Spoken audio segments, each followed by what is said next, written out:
Bonjour et bienvenue dans la série Portrait de freelance de Génération Freelance. Aujourd'hui, je suis avec Alexis Fontana, qui est webmaster plus spécialisé en WordPress. Et l'objectif d'aujourd'hui, comme à chaque interview, c'est d'apprendre à connaître pourquoi il est devenu freelance, depuis combien de temps, son parcours, les challenges qu'il rencontre et tout simplement de comprendre un peu son quotidien de freelance. Donc pour commencer, Alexis, j'aimerais bien un petit peu que tu te présentes, qu'on sache un peu plus qui tu es et ce que tu fais. Bonjour à tous, moi Alexis Fontana, je suis freelance à temps plein depuis octobre 2019. Moi je suis basé en France dans le sud-ouest j'ai quatre grands pôles d'activité en tant que freelance qui sont la création de sites WordPress avec une partie formation aussi pour les entreprises, du référencement naturel, de la rédaction web et de la gestion des réseaux sociaux. Donc quatre grands pôles qui font un package assez complet de missions, d'offres pour les entreprises, indépendants, voilà. Alors, au niveau de ton client idéal, enfin, tu cibles qui? Tu cibles quel type Euh, de personne? alors, ça va être principalement les petites, moyennes entreprises, parce que les grandes entreprises vont passer principalement par des agences. Elles ont besoin de structure, une structuration assez forte avec des spécialisations. Moi, je suis plus global, mais par contre, j'ai la réflexion marketing, je pense. Ça, c'est intéressant pour les petites et moyennes entreprises qui ont besoin d'un profil plus polyvalent, pardon, que les grandes entreprises où là, il y a des spécialisations sur chaque secteur. Mhm. Et est-ce que en général, c'est des entreprises qui ont déjà un site web et qui veulent le renouveler, ou bien c'est des entreprises qui débutent et qui veulent faire ça de zéro? Les deux, j'ai envie de dire les deux. Il y a tout type de profil, des entreprises qui ont un site qui est un peu obsolète et ils veulent le renouveler, et d'autres qui se lancent et qui veulent un site professionnel qui présente les activités de manière efficace, avec des objectifs de conversion, etc. Donc les Mhm. deux. Ok, ok, super. Et donc, ça fait octobre 2019, ça fait plus ou moins 5, 6 mois, donc c'est assez récent. Ouais. Qu'est-ce que tu faisais avant? Alors pareil, j'étais webmaster mais en agence web. Donc, j'ai Ok. travaillé en agence web Dans combien de et temps? j'étais un peu sur la même mission. J'ai fait un an et demi à peu près en agence web. Puis j'ai déménagé dans une autre partie de la France à ce moment-là, je me suis lancé à mon compte. La mayonnaise a pris assez vite et je suis assez content avec de la prospection, voilà, de la visibilité sur les réseaux sociaux, tous ces supports qu'on peut utiliser en tant que freelance pour se faire connaître. Et puis après, c'est le bouche à oreille qui fait qu'on récupère des missions. Voilà, on a des nouvelles missions avec d'autres clients. Et donc voilà, ouais, aujourd'hui, Mhm. Et quand tu as fait cette transition entre le salariat, où tu étais en agence et le freelance, la raison c'était ton déménagement, mais qu'est-ce qui a fait que, t'es tombé que tu as démarré ta carrière de freelance plutôt que trouver une autre agence dans ta nouvelle ville? d'un côté, en fait, les agences vont chercher, comme je disais tout à l'heure, des profils plus spécifiques, des spécifications très, très techniques. Ça peut être, pour certains profils, moi, je suis pas développeur, je suis webmaster. Je vais Mhm. avoir toute la réflexion. Par contre, je vais pas aller toucher dans le code, etc. Ou alors très peu. Mhm. Et donc ça, en fait, les agences ont plus besoin de ces profils-là. Je me suis rendu compte qu'en freelance, il y avait possibilité de se valoriser en tant que webmaster, plus polyvalent, et apporter notre expertise aux entreprises. Mhm. Et avant cette expérience en agence, t'avais une autre expérience professionnelle?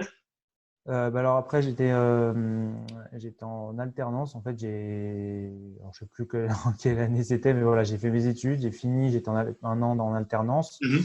en e-commerce, marketing numérique. Et puis après, j'ai démarré directement en agence. En fait, j'ai suivi directement sans m'arrêter. Et Mhm. après, je me suis lancé en freelance. Mais Mhm. oui, ça fait 2, 3 ans que j'ai terminé les études, Ok. pas plus. Ok. Et bon, comment tu as fait pour trouver tes premiers clients? Quelle a été ta stratégie de prospection? Tu t'es pas dit, bon, je vais faire un beau site et puis c'est tout? Entre autres, je me suis dit, je Entre vais faire autres. un beau site. Je Oui, me c'est suis entre dit, autres. voilà, je me suis dit, je vais le référencer. Je vais travailler correctement le référencement. Alors, le référencement naturel, je savais que de toute façon, les premiers retours n'allaient pas être dans les premiers mois. Il faut savoir que dans une stratégie de référencement naturel, il faut compter au moins entre 3 et 6 mois avant d'avoir les premiers retours. Donc voilà, j'avais dit je mets ça en place pour plus tard. Donc il y a eu ce côté-là, il y a eu de la prospection sur les plateformes d'offres d'emploi.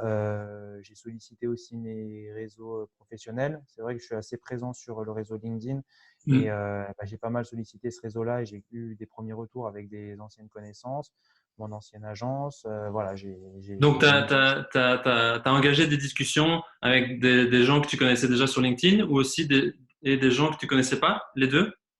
J'ai fait les deux, ouais. Après, j'ai cherché aussi de manière spécifique les missions qui étaient proposées sur LinkedIn et j'ai proposé voilà, mes compétences.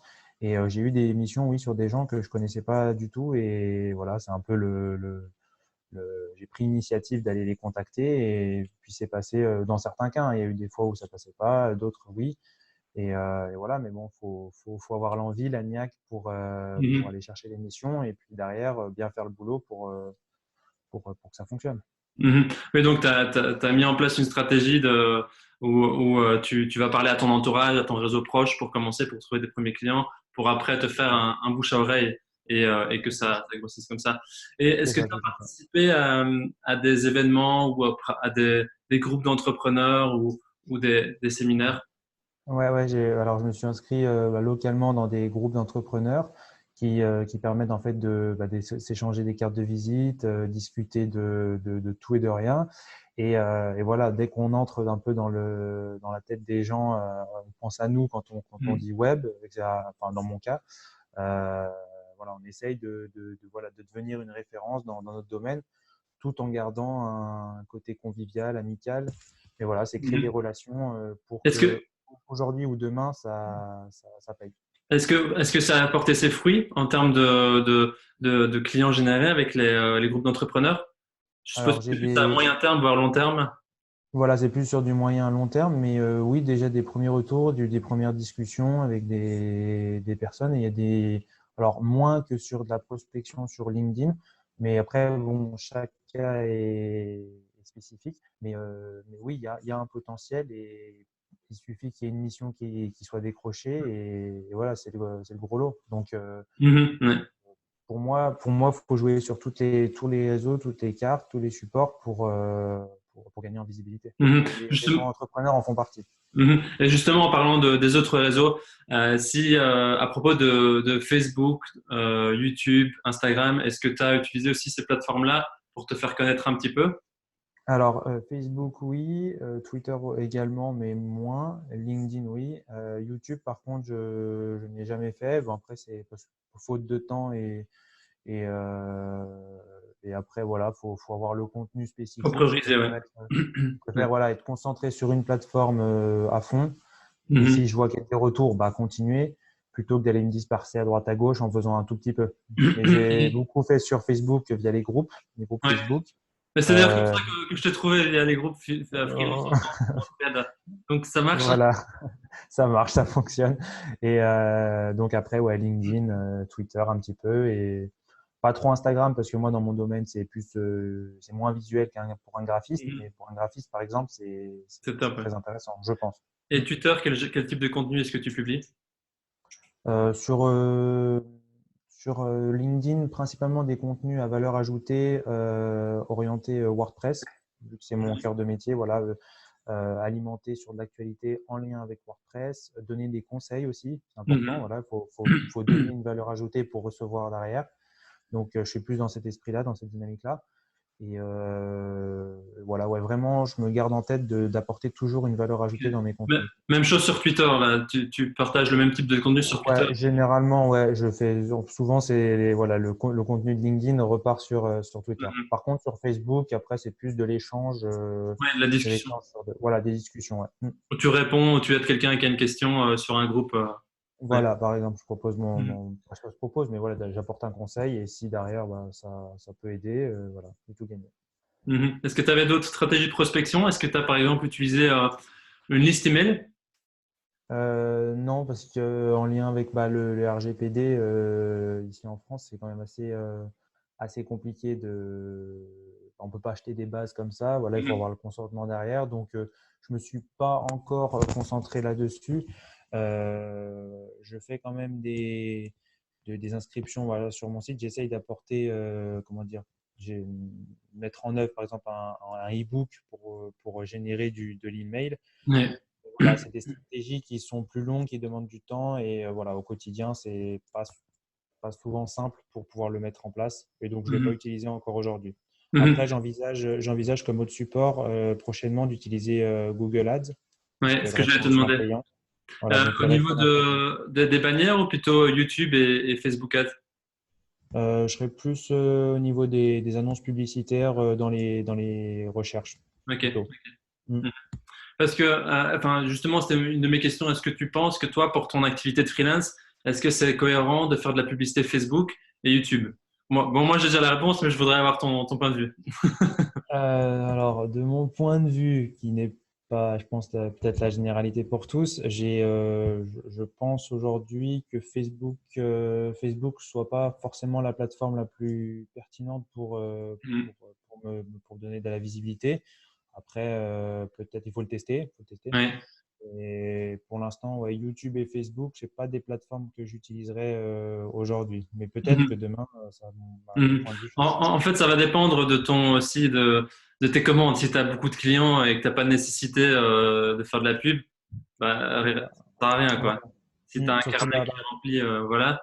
Mais tout si à tu en fait. manques et tu as besoin de prospecter, je pense que ça peut être une opportunité, notamment YouTube ou ben, même Facebook Ads, rien que pour peut-être générer des leads, peut-être pas des clients directement, mais tu vois, par exemple, faire de la pub pour promouvoir ton e-book et pour récupérer des emails et après mettre en place des campagnes de marketing automation, de email automation qui pourraient aussi fonctionner, tu vois. Ah oui, non, c'est une piste intéressante, oui. Donc voilà, ok. Et je voulais savoir, le fait de te mettre en statut freelance, est-ce que pour ton entourage, c'était quelque chose d'accepté, de surprenant ou de tout à fait normal, quoi? Alors, pour le coup, non, j'ai été pas mal soutenu par ma famille, principalement mes parents ils m'ont poussé à me lancer et Super. qui au quotidien m'aident beaucoup pour me donner confiance parce que aussi au quotidien, on est seul, donc on se pose beaucoup de questions et ça permet d'être rassuré, etc., d'avoir un autre regard, plus de recul sur la situation.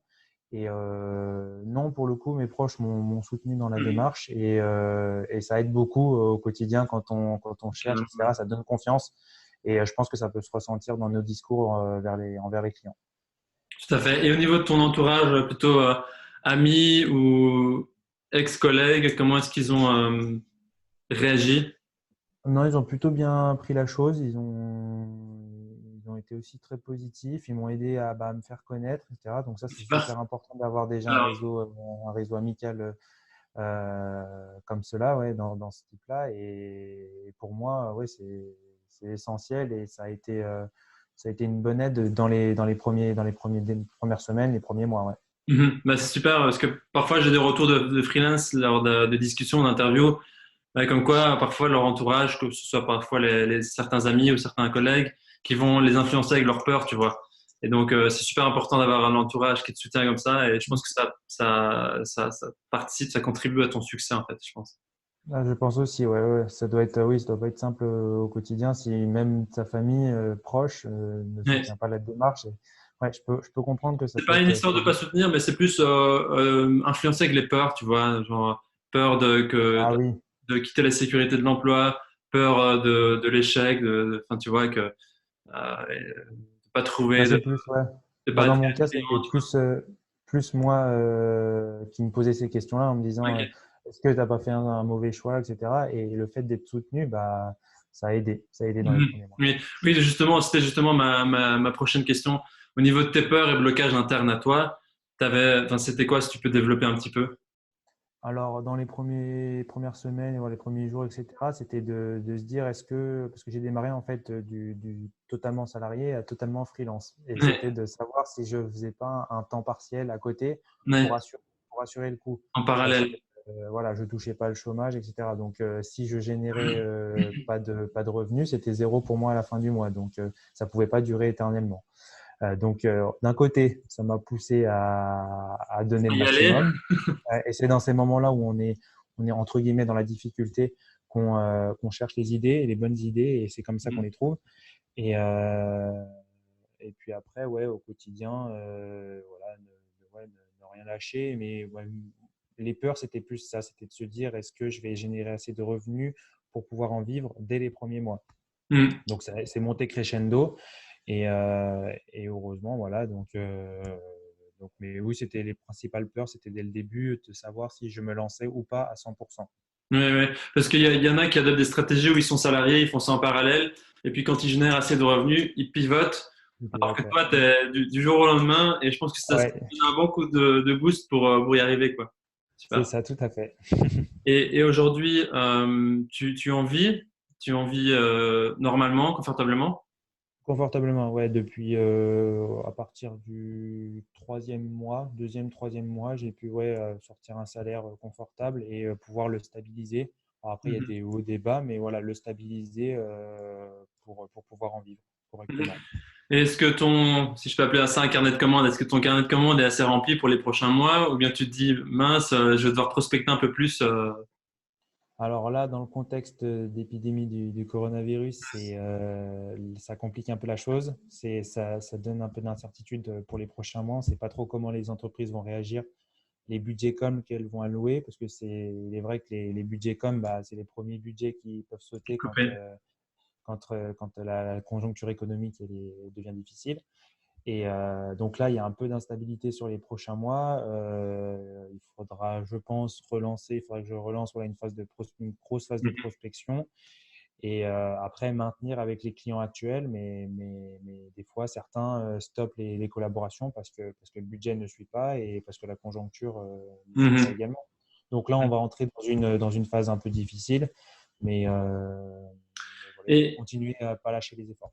et à contrario, est-ce que tu as des personnes, des clients qui viennent te voir, qui disent, ben moi, j'ai aucune visibilité, j'ai aucune présence sur Internet. Il faut rapidement que j'ai un site web opérationnel pour pouvoir vendre des produits. Tu vois, le cas contraire, avec le virus, les gens sont pas digitalisés, paf, ils font appel à toi. Alors, j'ai pas eu le cas concrètement là depuis ces premiers jours de confinement, mais j'en entends parler sur les réseaux sociaux des entreprises qui font appel là, des spécialistes pour pouvoir vite être présents sur le web, parce que là aujourd'hui, c'est ce qui survit, en tout cas Mhm. actuellement.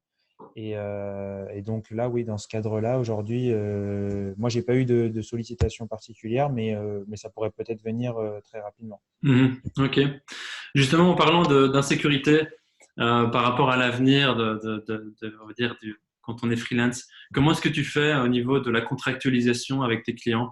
Est-ce que tu mets en place des contrats ou bien est-ce que tu factures juste? Enfin, comment est-ce que tu fais? Est-ce que tu as des acomptes? Alors, pour certains clients, parce que j'ai des clients, il faut savoir que j'ai des clients mensuels aussi, des réguliers. Donc, avec eux, ça dépend des cas, mais des contrats en place qui permettent un peu de contractualiser les choses, de mettre par écrit au moins les engagements. Et, Mhm. euh, et puis pour certains, enfin non, pour tous les clients, je demande un acompte, histoire voilà, au moins prouver l'engagement de l'interlocuteur dans le projet. Combien de pourcentage tu demandes? 30%. 30%, ça dépend pour des sites, ça va être 30% au début, 30% à la livraison de la première ébauche, et puis bah, la livraison finale, enfin le montant restant à la livraison finale. Ok. Et donc, ça, c'est pour les sites web. Après, il y a d'autres projets. Ça peut être pour de la mise en place de campagnes Google Ads. Parce que c'est vrai que je ne l'ai pas dit tout à l'heure, mais je fais aussi des campagnes Google Ads. Et, euh, et ça peut être, voilà, ça va être des acomptes, histoire voilà, de pouvoir contractualiser, entre guillemets, l'engagement et l'implication, la pleine implication Mhm. du client dans le projet. Mhm. Ok. En parlant de ton prix, pas pour aller dans le détail de combien tu factures, mais est-ce que tu factures à l'heure, à la journée ou bien en forfait au projet? Alors, au début, je faisais à l'heure. On apprend aussi en faisant, donc je faisais à l'heure. Et c'est vrai que du coup, après, bah, ça nous permet d'ajuster en fait le nombre d'heures qu'on va allouer au projet. Sauf que moi, c'est beaucoup d'estimation de temps que je vais passer sur la création d'un site. Et à l'heure, c'est trop précis enfin, trop précis pour moi et enfin, trop imprécis pardon, pour moi et trop précis pour le client. Mhm. Et du coup, ça peut varier du simple au double et on est à moins enfin, l'estimation est moins précise. Je sais pas si c'est super clair, mais du coup, je suis passé sur un mode journalier où là, je sais à peu près combien de jours je vais passer ou de demi-journée je vais passer sur un projet. Et ça Mhm. permet voilà, d'ajuster plus précisément le devis. Donc, il y a certains devis, bah, on va gagner, d'autres on a moins estimé et donc qu'on va perdre. Mais bon, on essaye Ok. de stabiliser. Ça te donne un peu plus de flexibilité à toi. Ouais. Mais Mhm. donc, je suis passé de l'heure à du journalier. Mm. Mhm. Ok. Qu'est-ce que tu peux dire pour toi? Quel est ton plus gros challenge aujourd'hui? Mon plus gros challenge, Mis à c'est part de. mis à part le coronavirus, hein, si on met. Ouais, c'est vrai. Le plus gros challenge bah, va être de maintenir en fait cette stabilité parce que du jour au lendemain, voilà, ça peut chuter hors coronavirus, Ouais. ça peut augmenter. Voilà, donc c'est de pouvoir stabiliser, se maintenir. C'est un peu l'incertitude et l'inconvénient par rapport au salariat, c'est qu'on n'a pas de maintien précis de nos revenus. Donc c'est voilà le plus gros challenge. On peut se dire il est un peu bas, mais voilà c'est de maintenir cette activité là et puis voilà, ce niveau de stabilité, hein, l'augmenter précisément, enfin, progressivement, pardon, chaque Mhm. mois pour pouvoir en vivre correctement et se faire plaisir, etc. Mhm. En Ok. gardant plaisir dans le travail. Ok. Et est-ce que tu as eu des compétences à développer pour quand tu as commencé ton activité de freelance, des compétences que tu n'avais pas du tout et que tu as dû vraiment apprendre sur le terrain ou te former en regardant des vidéos?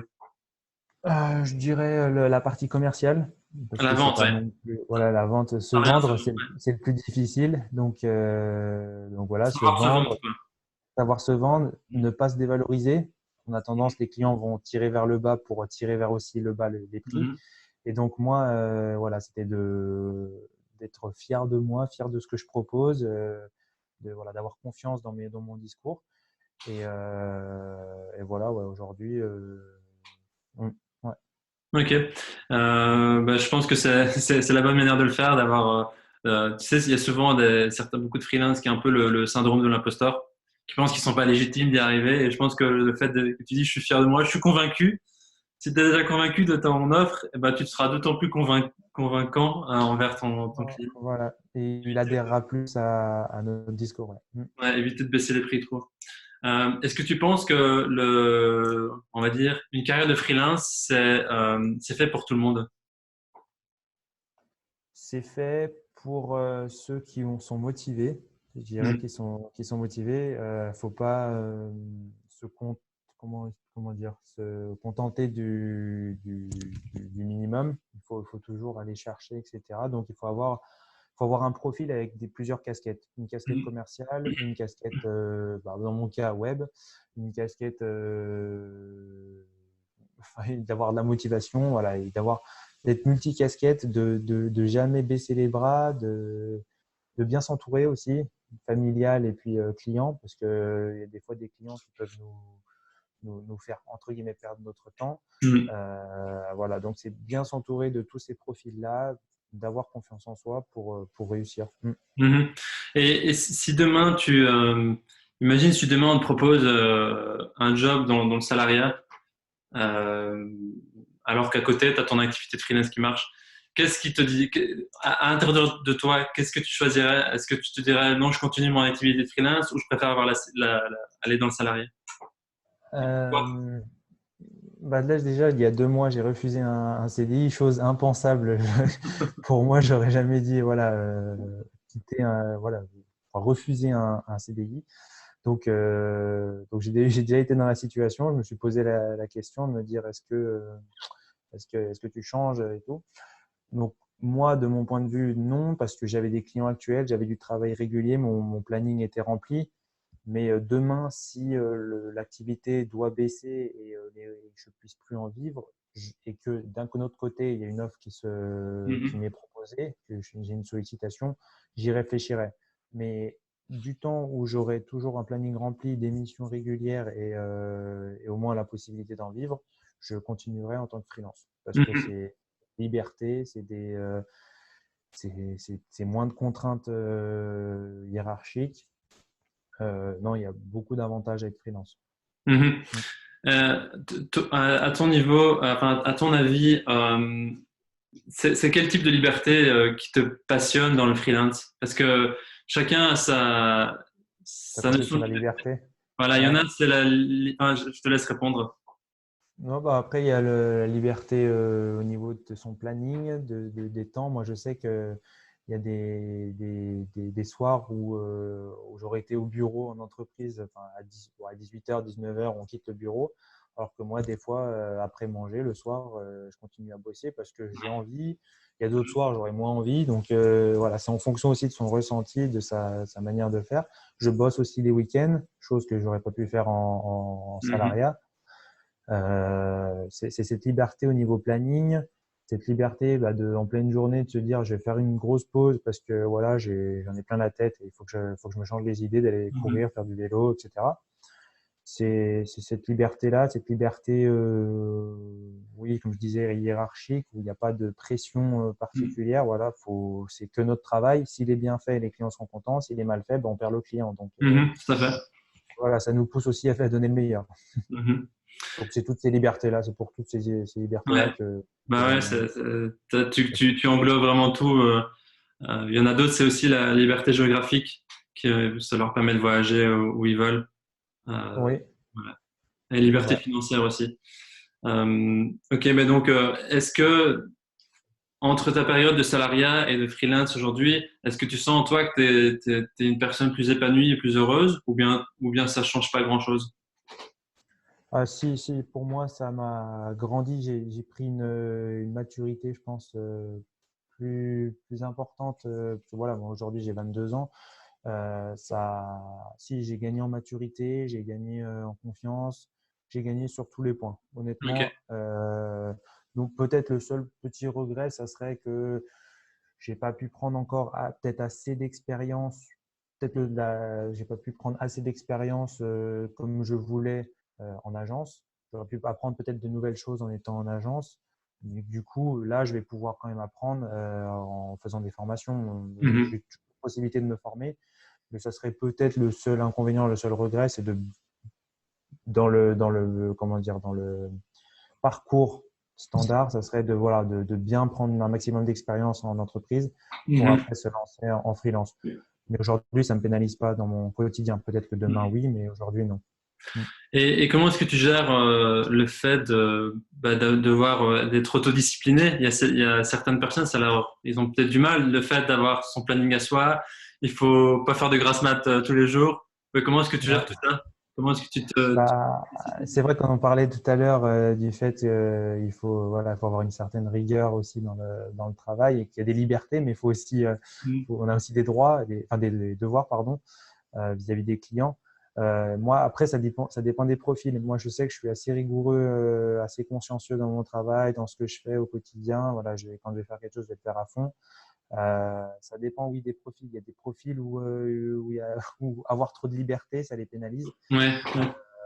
Après, c'est au niveau des profils. Je pourrais pas en dire plus, mais voilà, Mhm. je pense que c'est au Moi, niveau je pense profil. aussi que quand on a la passion et Oui, quand on est épanoui dans ce qu'on fait, ça coule de source. Je sais pas si on dit ça en France, mais ça vient c'est ça, oui, naturellement. Ça vient oui, naturellement. c'est ça. La question se pose même pas. Bon, après, il faut quand même de l'organisation, faire des plannings, être un peu discipliné, voilà. Mais je pense que ça vient plus Tout à naturellement. fait. Tout à fait.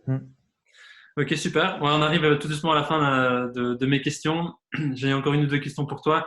C'est si tu as quelqu'un qui est salarié devant toi et qui pense à se lancer dans une activité de freelance, quel conseil est-ce que tu lui donnerais? Je dirais de bien mettre en place son offre avant de démarrer, bien structurer son offre par rapport à ses compétences, pas partir dans tous les sens dès le début. Je Mhm. pense qu'il faut diversifier ses activités au fur et à mesure des besoins de ses clients. Moi, je sais au début, je faisais pas de référencement payant et il s'avère qu'avec un besoin d'un client, je me suis lancé dans cette compétence-là et aujourd'hui, je le propose parmi mon panel d'offres. Mais il ne faut pas non plus partir dans tous les sens dès le début. Il faut quand même garder son cœur de métier, bien travailler ce cœur de métier-là avant de se lancer vers d'autres parcours. Mais ce que je dirais, voilà, c'est de bien garder en tête son offre, de bien avoir conscience qu'il y a des libertés, mais il y a aussi des devoirs vis-à-vis des clients et que le planning peut être très chargé comme peu chargé. Et voilà, il faut avoir, comme on disait tout à l'heure, toutes les casquettes, toutes les compétences techniques pour gérer au quotidien. Mhm. Et si je devais après de donner un conseil, c'est ouais, de se lancer et de découvrir la chose parce que voilà, c'est assez passionnant. Mhm. Ok, bah, c'est super, super résumé. Je suis super d'accord avec toi pour l'offre, d'avoir une offre spécifique, de bien identifier son client idéal. Et ce que j'ai remarqué aussi, c'est quand on commence à entreprendre dans le freelance, on commence à travailler avec des clients, c'est là qu'on commence aussi à identifier les opportunités qui arrivent avec les besoins des clients. Ça nous permet aussi de modifier un peu notre offre, Adapté. de l'affiner et de voir, en étant à l'écoute du marché, on peut affiner son offre. C'est ça qui est, Tout ça qui à fait. Tout à fait. Et puis voilà. c'est vrai que tu as donné un point qui est assez important. C'est voilà, de bien identifier oui, son client, le client idéal, le client qui adhérera aux besoins. Et ça, c'est vrai que je l'ai oublié, c'est un point important. Ouais. Mhm. Super. Bon, en tout cas, Alexis, merci pour ton temps. C'est super Ça, intéressant. Bah, vous allez découvrir son interview. Voilà, ben, à une prochaine. Peut-être qu'un jour, on se croisera de ton côté pour faire ça en face à face avec plaisir, avec grand et voir plaisir. comment ton activité aura évolué dans plusieurs mois. Eh ben, on se donne rendez-vous dans, dans plusieurs mois pour en discuter. Merci à toi. Merci beaucoup. Salut.